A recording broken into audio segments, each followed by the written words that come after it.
So what's up mga ka-action, muli naman po tayo nagbabalik sa ating panibagong video, panibagong reaction mga ka-action, mga kakamping. May gusto lang ho ako na i-share ho sa inyo. Ano na ba ang nangyayari sa mga DDS? Sila na mismo ngayon ang nagkakagulo or nag-uumpugan. Kung matatandaan natin kahapon sa isang live natin na i-share ho nga natin yung naging reaction ni Attorney Panilo sa Duterte Youth. Matindi ho ang kanyang naging reaction doon, no?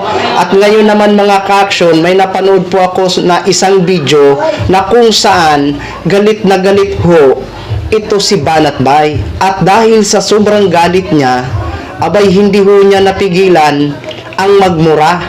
At nabanggit niya pa dito na di umano binabayaran daw ito, pero wala ho siyang binabanggit kung sino.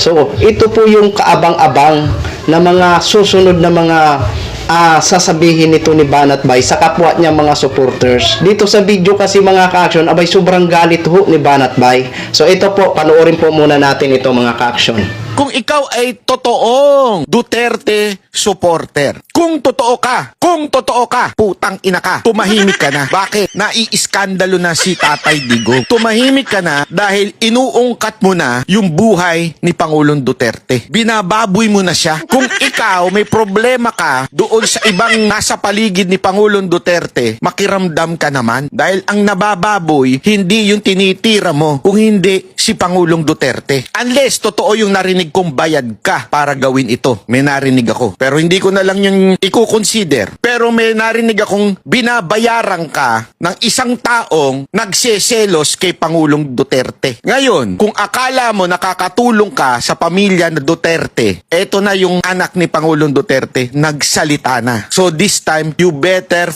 shut up ka na. Shut the fuck up. So yun na ho mga ka-action. Natatawa lang talaga ako sa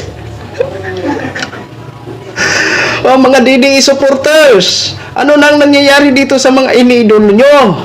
Sila na mismo ngayon nagsasalpukan.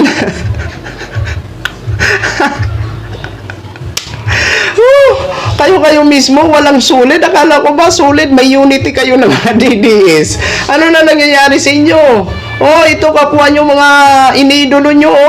Abay, nagpaparinigan na. Aba, kung ako sa inyo, awat-awatin nyo na yan.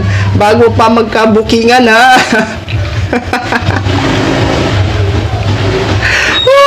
Sino kaya yung pinaparinggan ni Banat Bay na di umano binabayaran? Aba, Banat Bay, baka pwede mo naman sabihin.